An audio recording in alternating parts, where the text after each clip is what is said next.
ذکر کرتے ہوئے فخر محسوس کرتا ہے، اور ہر کسی انسان کی کوشش تھی کہ وہ اس جنازے کے اندر شرکت کرے، اور جن لوگوں نے اس جنازے میں شرکت کی وہ اپنے آپ کو ایک قابل فخر انسان سمجھتے ہیں۔ امن یجیب المضطر اذا دعا لا الہ الا ہو، الصلاۃ والسلام علی النبی ورحمۃ اللہ وبرکاتہ، بینوا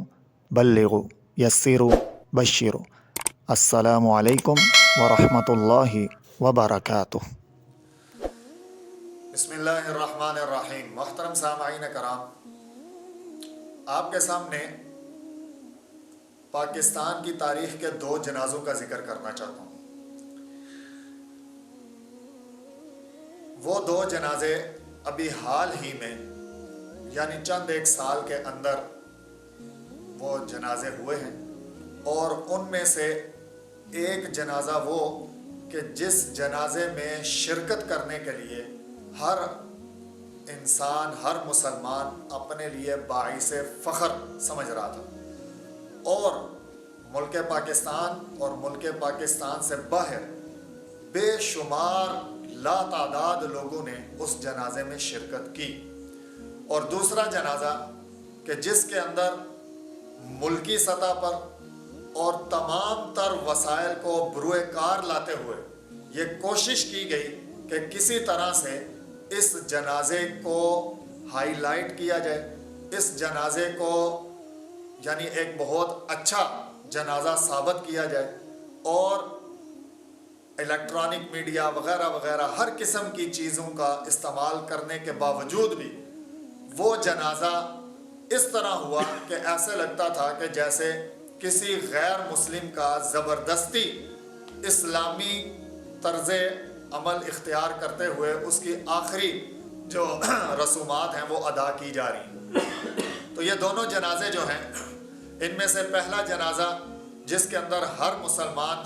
کی خواہش تھی کہ وہ وہاں پر جائے اور اس میں شرکت کرے، وہ جنازہ جناب محترم ممتاز قادری صاحب کا تھا، رحمہ اللہ تعالی عنہ رحمۃ واسعہ۔ ہر کوئی ان کا ذکر کرتے ہوئے فخر محسوس کرتا ہے، اور ہر کسی انسان کی کوشش تھی کہ وہ اس جنازے کے اندر شرکت کرے، اور جن لوگوں نے اس جنازے میں شرکت کی وہ اپنے آپ کو ایک قابل فخر انسان سمجھتے ہیں، اور فخریہ طور پر وہ اس بات کا ذکر کرتے ہیں کہ میں اس جنازے کے اندر شریک تھا۔ دوسرا جنازہ وہی ملعون کہ جس کی وجہ سے ممتاز قادری کو سزائے موت کی سزا ہوئی۔ میرا اشارہ گورنر پنجاب سلمان رشدی کی طرف ہے، اس کو بچانے کی بھی حتی الامکان کوشش کی گئی، اور اس کے جنازے کو ایک بہت پروٹوکول دے کر ہائی لائٹ کرنے کی بھی کوشش کی گئی، لیکن اس سب کے باوجود بھی اللہ رب العزت کا فیصلہ کچھ اور تھا۔ اسی لیے تو اکثر بزبان عام قرآن پاک کی یہ آیت رہتی ہے وَتُعِزُّ مَن تَشَاءُ وَتُذِلُّ مَن تَشَاءُ، کہ جب اللہ اگر کسی کو عزت دینا چاہے اور دنیا کے سارے نقشے اس کو ذلیل کرنے پر آ گئے ہیں، اس کو عزت نہیں دینا چاہ رہے، لیکن اللہ کا فیصلہ آ گیا ہے کہ میں تمہیں عزت دوں گا، تو پھر وہ شخص، وہ بندہ، وہ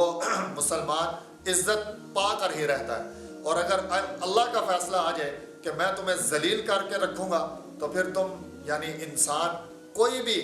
ہتھ کنڈا استعمال کر لے، کسی قسم کی بھی کوئی بھی ٹیکنالوجی کا استعمال کر لے، لیکن جب اللہ کا فیصلہ آ گیا کہ وہ ذلیل ہوگا تو وہ ذلیل ہوگا۔ اب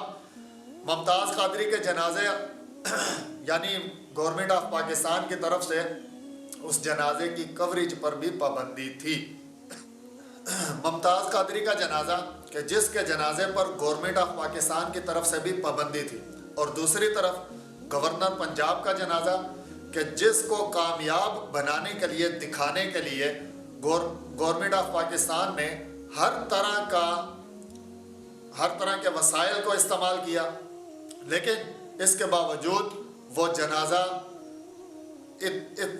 یعنی اس قدر اس جنازے اور اس میت کے اوپر اللہ رب العزت کی طرف سے پھٹکار ہے کہ کوئی اس جنازے کا ذکر کرنا بھی پسند نہیں کرتا، یہاں تک کہ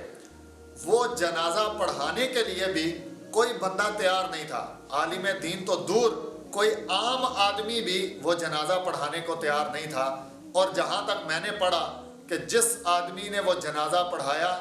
اس کو مجبور کیا گیا اور اس کو جان کی بازی کی دھمکیاں دے کر اس آدمی کو وہاں پر اس جگہ پر کھڑا کیا گیا، لیکن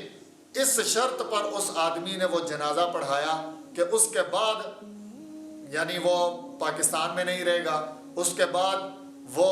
سوشل میڈیا یعنی الیکٹرانک میڈیا کہیں پر بھی اس کی تصویر یا کوئی کوریج وغیرہ اس کو نہیں ملے گی، اس شرط پر وہ جنازہ پڑھانے کے لیے آمادہ ہوا تھا۔ تو محترم سامعین کرام، یہ سارا جو 2 جنازوں کا جو ذکر میں نے آپ کے سامنے کیا ہے، ان سب کے پیچھے نبی محترم صلی اللہ تعالیٰ علیہ وسلم کی محبت اور آپ صلی اللہ تعالیٰ علیہ وسلم کی ختم نبوت ہے۔ کیا ابھی موجودہ صورتحال کے اندر کیا آپ چاہتے ہیں کہ کوئی اور ممتاز قادری پیدا ہو؟ کیا آپ چاہتے ہیں کہ کوئی اور غازی علم دین شہید پیدا ہو؟ کیا آپ سلمان رشدی بننا چاہتے ہیں؟ کیا آپ اس بات کو پسند کرتے ہیں کہ امت کے اندر پھر سے دوبارہ سے یہ فضا قائم ہو جائے؟ آپ جب بار بار امت مسلمہ کو، پاکستانیوں کو، محمدیوں کو بار بار آپ یہ آزما کر دیکھ چکے ہیں کہ اس معاملے کے اندر یعنی ختم نبوت کے معاملے پر یہ مسلمان، اور چاہے وہ مسلمان کسی درجے کا بھی ہو، اس چیز کو برداشت کرنے پر بالکل راضی نہیں ہے کہ نبی صلی اللہ تعالیٰ علیہ وسلم کی ناموس پر کوئی بندہ حرف اٹھائے، آپ صلی اللہ تعالیٰ علیہ وسلم کی ختم نبوت پر کوئی بندہ، کوئی مسلمان اور مسلمانوں کا کوئی بچہ بھی ذرا ساری بھی لغزش اور ذرا ساری بھی بات برداشت نہیں کر سکتا۔ اس کے باوجود آپ ہر 2 سال بعد، آپ ہر 4 سال بعد بار بار مسلمانوں کو اس آزمائش کے اندر کیوں ڈالتے ہیں؟ اور مجھے وہ بات بڑی اچھی طرح سے یاد ہے، اور آپ کو بھی یاد ہوگی کہ کسی شخص نے اقوام متحدہ میں کھڑے ہو کر کہا تھا کہ تمہیں نہیں پتا کہ محمد صلی اللہ علیہ وسلم ہمارے دلوں کی جان ہے، ہمارے دلوں میں بستے ہیں، تمہاری ذرا ساری بات کی وجہ سے آپ جب لوگ ہمارے نبی حضرت محمد صلی اللہ علیہ وسلم پر چھوٹی سی گفتگو کرتے ہو، ذرا سی بات کرتے ہو، تو اس سے ہمارے دلوں کے اندر درد ہوتی ہے، اور یہ تم لوگ بھی جانتے ہو کہ دل کی درد سب سے زیادہ تکلیف دہ ہوتی ہے۔ اس کے باوجود آپ مسلمانوں کے ایمانی جذبوں کے ساتھ کھیلتے ہو۔ خدا را خود کو بھی سنبھالیے، اس امت کو بھی، اس امت کے حال پر رحم کریے، اور اس امت میں دوبارہ اگر کوئی ممتاز قادری پیدا نہ ہو، اگر آپ یہ چاہتے ہیں تو ان مسائل کو ختم کیجئے، ان